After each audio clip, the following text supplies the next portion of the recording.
Hi, my name is Blake Gerardo, and I'm about to give you a brief demonstration of humanitarian mapping using the project that we created for Engineers Without Borders Australia.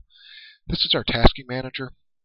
Lets us break up the mapping so that everything gets done efficiently and we don't have to worry about conflicts. If you already have a URL, you might be at the correct project, but if not, this project is 1210.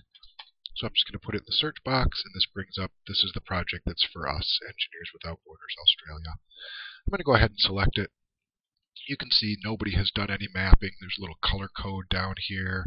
All of these are just light gray, which means nobody has started on them yet. So I'm going to zoom in here real quick, and normally if there's a village name in here, then you can be pretty sure there's probably something to map. I have written detailed instructions, and it would be great if you read through them all the way the first time. They're helpful. You can ask questions if you want, but just give those one read through before you get started. But I'm going to give you the basics of it right now. So I've got my task square selected. I'm going to click on Contribute, and I'm going to say Start Mapping. JOSM is an advanced editor that is easy to use, but it definitely has a little bit of a learning curve. Almost everybody starts with the ID editor, and that's the web-based editor. So I'm going to go ahead and select the ID editor. It's going to automatically load that task square that I had selected, and that's this purple outline. That matches up with the square that we just saw a second ago. And you can see there's absolutely some stuff that needs to be mapped here. If this was already mapped, you would see it. I'm already logged in, of course. In theory, you've already gone through the process of registering with OpenStreetMap and logging in, so that didn't come up. I was already logged in, so it didn't ask me to. We use points, which are, like points of interest or mountains. Sometimes you mark a mountain with a point, but for most of the mapping we do, we don't use points. We mostly use lines for roads, paths, waterways, things like that, and we use areas for farmland or forest or residential areas, but we also use the area tool to map in buildings. And so primarily we're going to be doing waterways, roads, and buildings in this project. So we're going to use lines and areas mostly. So you can see, I'm going to zoom in a little bit. I'm just using the wheel on my mouse. You can see there's a path. This looks like a path. That could be a road. If you zoom out and it disappears, it's probably a path. If you zoom out and you can still see it, it's probably a road. That's kind of the way I judge. So this is probably a road. And so you want to map roads as completely as possible. You want to map them for the full length that you can see them. And if they disappear for a little stretch where you can't really see it, but it's pretty clear the road goes through there, you go right ahead, you just map, even though you can't, it's under this canopy, but you go right ahead and map it. And we use the line tool, so I'm going to go ahead and grab the line tool. One click gets you started. Again, I would be doing this for the full length of the road, but we're just going to do a small portion. One click gets you started, puts down that first node. That's what these little dots are called. They're called nodes. And then you just click every place you want to put a node. And you try and follow the contour of the road as close as you can. You also generally want to leave a node wherever there's an intersection, because you'll probably come back and add one. So you just do the very best you can to map in the complete road. While you're mapping, you can go ahead and grab the screen and drag it, and it won't leave a node. But do try and follow the road as closely as possible. So this is just drawing in the geometry, and as soon as I finish, which you do by double-clicking, I'm going to double click, and as soon as I finish drawing the geometry, now it wants me to tag this so that we know what this is that I just drew in. So this is probably a road. If it were a path, I would click on path. It's kind of hard to see, but these are sort of stacked cards. So when I click on road, I'm going to get, that's kind of the general key, and then I'm going to put in a particular value. So I'm saying that this is a road, and generally this is a small road. Most of the roads you deal with will be what we call unclassified roads. And unclassified roads are roads that connect small settlements and small villages. If this was connecting major cities, then I would start to look at tertiary or secondary. If this road only went to farm fields and didn't connect small villages and settlements, then I would probably call it a track. If you aren't sure, if you can't determine what it is, just mark it unknown. And then the next person who looks at it, hopefully they'll be able to classify it correctly. Certainly the project manager, when they review all the mapping, will get them classified correctly. So if you're not sure, just mark it unknown. But most of these small roads, village to village, we mark those unclassified. It gives you a chance to fill in some more information, none of which really applies to us. So you just click off and you're done. So that road is partially mapped. You'll want to finish it out. And it might change. It might change from a road into a path. And it might just end. But you generally want to do your best. You can map a little bit outside of your area so that the person mapping next, it's easier for them to join it up if that's possible. So I would probably map this out to here. And that's roads. Waterways are essentially the same way. Grab the line tool, draw the geometry in, then you'll get a set of tags that you select from. So now we're going to zoom in and we're going to map in a building. And the buildings, we use the area tool. So I'm just going to grab the area tool, and then it's just like a road. It's a single click to start, and then you place your next node. Do the corners of the roof. That's probably the best way. And then just like a road, you double click to finish it off. Just like we did with the road, this is only the geometry. So now I have to come over and add the tags to it. This is a building of some sort.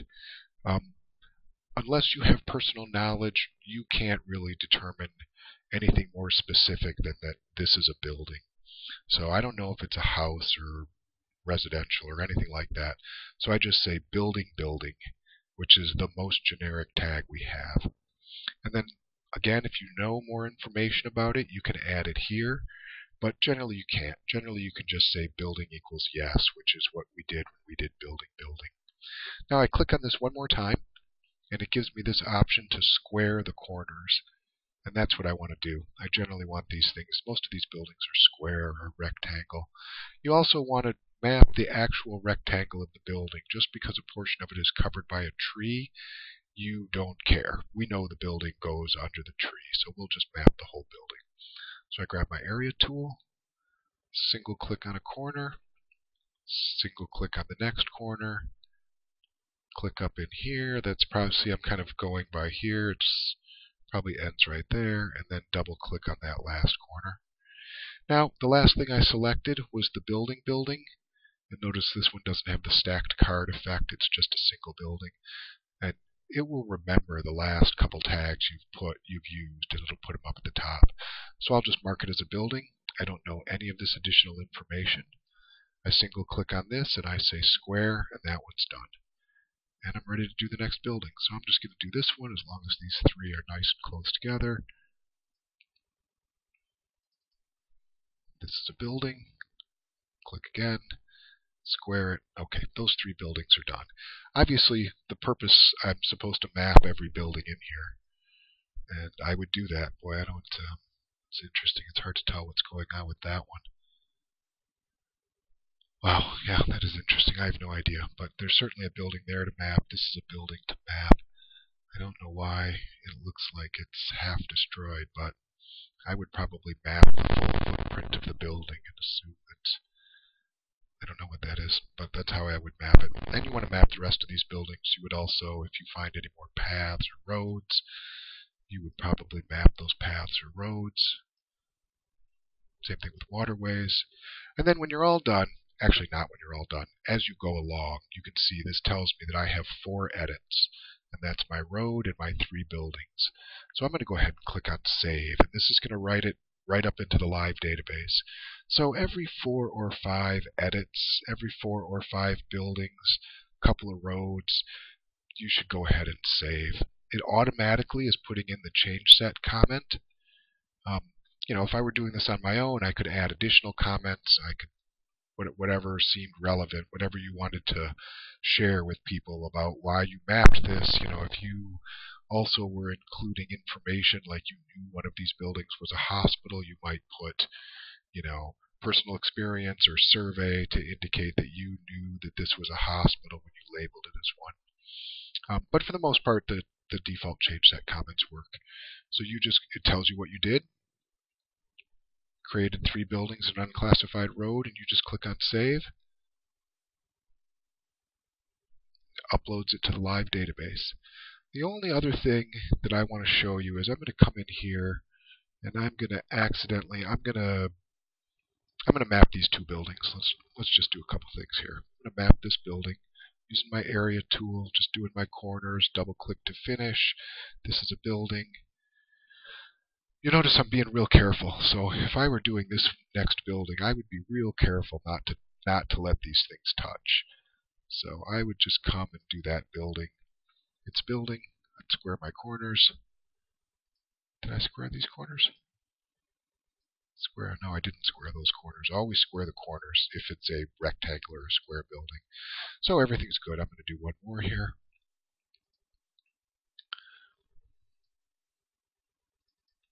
So I did my 3 or 4 buildings, and I'm going to go ahead and click on Save.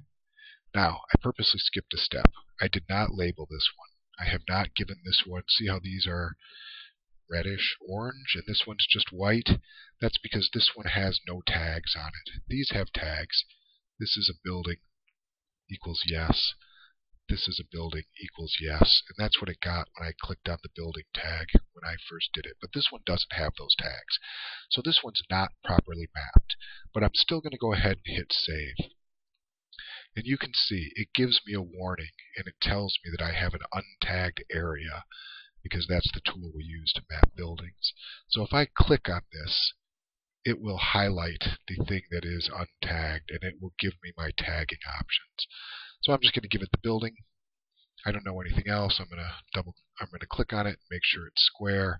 And now when I click on Save, it's happy to save. It has my default change set comment, which is fine. I created 3 buildings, and I'm just going to go ahead and say Save.